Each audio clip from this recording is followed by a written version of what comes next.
আনকনয়ৰ্থ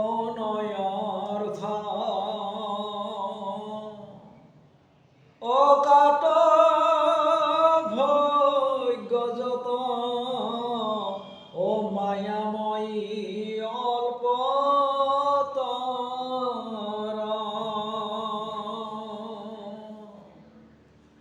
আর ভকত কটাক দিবেশ সাক্ষাৎ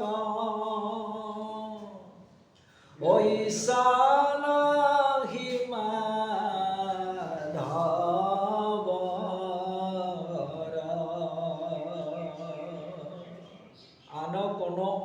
অর্থ কত ভোগ্য যত মায়াময় অল্পতৰ বুলি কৈছে।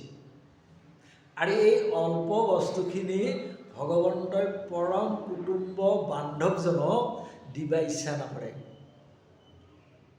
অস্থায়ী যিখিনি সম্পদ এইখিনি দুদিনীয়া, এইটো আমিহে বিচাৰোঁ, অজ্ঞানীজনে বিচাৰোঁ। কিন্তু পৰম জ্ঞানীজনে এই অস্থায়ীখিনিক নিবিচাৰে। আৰু ভগৱন্তই পৰম বান্ধৱ সুহৃদ ভকতজনক অস্থায়ী সম্পদক দিয়াটো নিবিচাৰে। যিটো স্থায়ী সম্পদ অৰ্থাৎ তেওঁৰ চৰণ বা তেওঁৰ ঐশ্বৰ্যখিনি তেওঁ দিব বিচাৰে। আৰু ভকতেও সেইখিনিহে পাব বিচাৰিছে প্ৰকৃত ভকতজনে।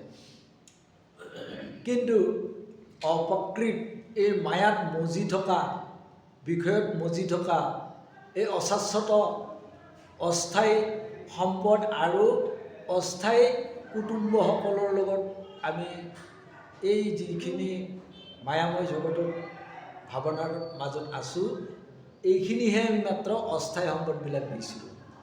কিন্তু প্ৰকৃত ভকতসকলে অস্থায়ী সম্পদ কেতিয়াও নিবিচাৰে। স্থায়ী সম্পদ একমাত্ৰ হৰিৰ নাম, সেইখিনিহে বিচাৰে। আৰু ভগৱন্তও তাকে দিব বিচাৰে প্ৰকৃতজনক, তেওঁৰ বান্ধৱজনক। কৃষ্ণ এ হৰিয়ে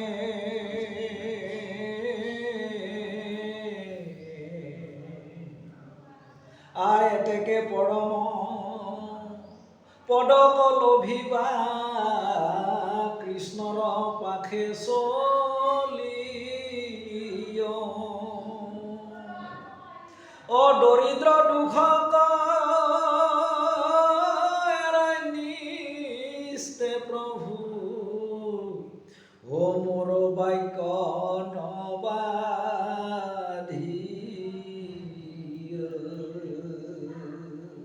গতিকে দয়ালু প্ৰভুৱে তেওঁৰ স্বভক্তজনক সদায় স্থায়ী সম্পদখিনি দিব বিচাৰে। গতিকে আপুনি স্থায়ী সম্পদৰখিনি লৈ আপোনাৰ দৰিদ্ৰ বা আমাৰ দৰিদ্ৰতাখিনি দূৰ কৰক, আৰু তেওঁ সেইখিনি দিব বিচাৰি আছে সদায়। গতিকে এই কথাখিনি মোৰ কেতিয়াও আপুনি লংঘন নকৰিব।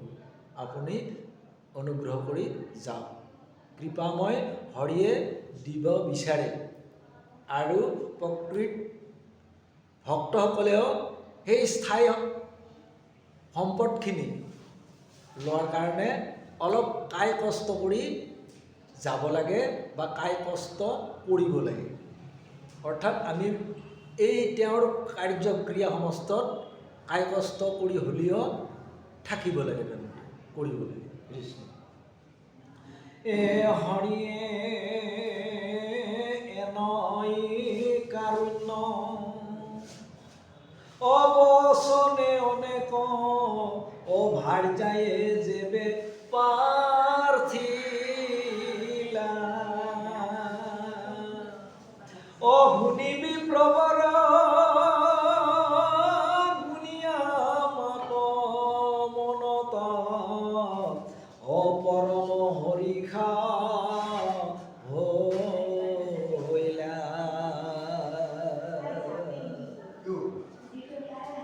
এই পৰম বাণীখিনি শুনি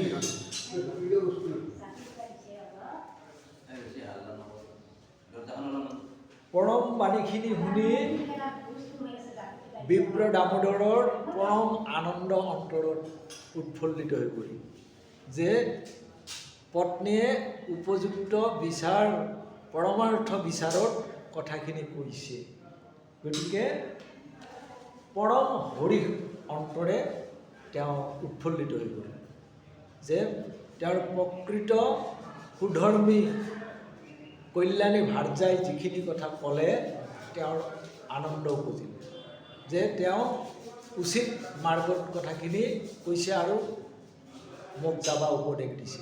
আৰু হয় যে আমি পৰম সম্পদখিনি পাব লগা হ'লে অকলে নহয়, সহধৰ্মিনী উভয় একমতি যেতিয়া নহয়, পৰিয়ালত স্ত্ৰী পুৰুষ যদি একমতি নহয় কেতিয়াও এই গৃহবংশখন পৰিপূৰ্ণ নহয় বুলি কৈছে।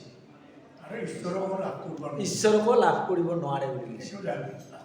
গতিকে পুৰুষজনৰ এটামতি হয় আৰু ভাৰ্যাজনৰ এটামতি হ'লে সেই গৃহবাসত উন্নতিও নহয় আৰু হৰিকো নাপায় বুলি কৈছে। আর বলন্ত ব্রাহ্মণ অনাহি কিছু ধন এহি খেলাভ পরম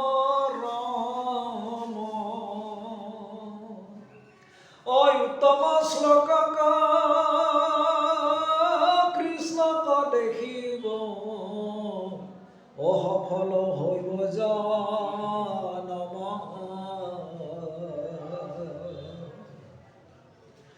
উত্তম কথাখিনি তেওঁৰ সুধৰ্মিনী ভাৰ্যাৰ পৰা পাই মন আনন্দিত হ'ল আৰু লগতে তেওঁ আৰু পৰম আনন্দিত হ'ল যে মই আজি পৰম মোৰ বান্ধৱ শৈশৱকালৰ সখাক মই আজি স্বচক্ষে দেখা পাম, ইটোহে মোৰ বেছি আনন্দ। গতিকে এই ধনতকৈও পাব লগা বেছি ধন তেওঁক নয়ন ভৰি যে দেখিম, অৰ্থাৎ ভাই মুখে ৰাম বলা হৃদয় ধৰা ৰূপ এতেকে মুকুতি পাইবা কহিল স্বৰূপ। তেওঁৰ স্বৰূপটো আজি মই ভাৰ্যাৰ কথা অবিহনে মই আজি তেওঁক নয়নে আজি দেখা পাম, সাক্ষাৎ দেখা পাম তেওঁৰ উপদেশ মতে। ইটোহে আৰু বেছি আনন্দ মনত লাগিল। ধন পোৱাতকৈ আৰু তেওঁক দেখা পোৱাটো আৰু বেছি মহাধন। এ হৰিয়ে আৰ এহি হিত চিন্তি ও চলিবা প্ৰতি কৰিলা দৃঢ় মনক ও ভাৰ্যাক বলন্ত শুনিও কল্যাণী ও চলিয় মিত্ৰ চলিব মিত্ৰ গৃহক।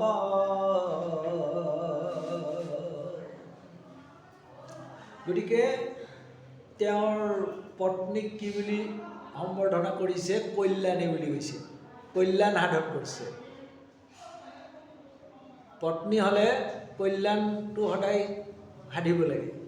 গতিকে কল্যাণ সাধন কৰা হেতুকে কল্যাণী বুলি কৈছে আৰু কৈছে যে পৰম আনন্দে মই মিত্ৰৰ গৃহত যাম, এই বুলি তেওঁ কথা দিলে। এ হৰিয়ে গৃহত জিকিছো সন্দেহ আছই ও হতৰে দিয় পানী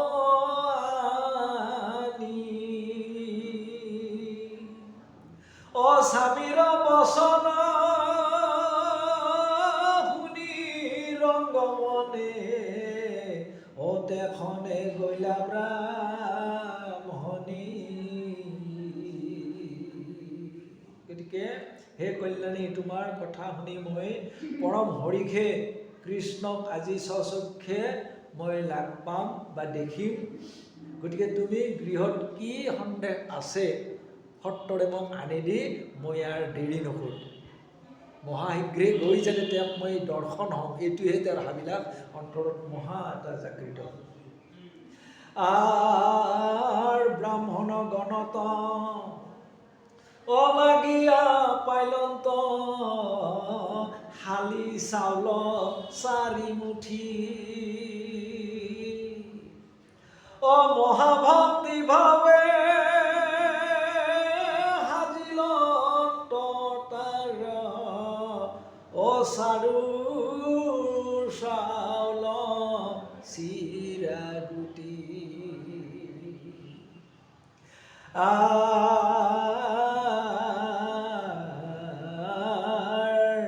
ধুতি কানি খানি আনিয়া তাহাত ও বান্ধিলন্ত যত্ন কৰি ও স্বামীৰ হাতত দিলন্ত ব্ৰাহ্মণী লৈলন্ত বিপ্ৰে হাদৰি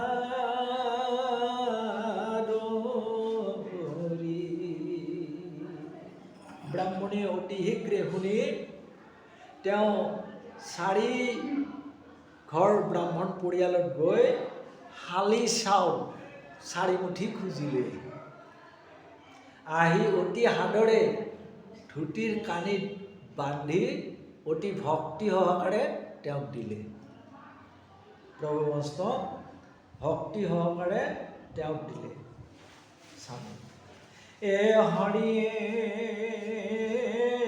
কৃষ্ণক হুমৰি অযাত্ৰা কৰিলন্ত দ্বাৰকা দেশক প্ৰতি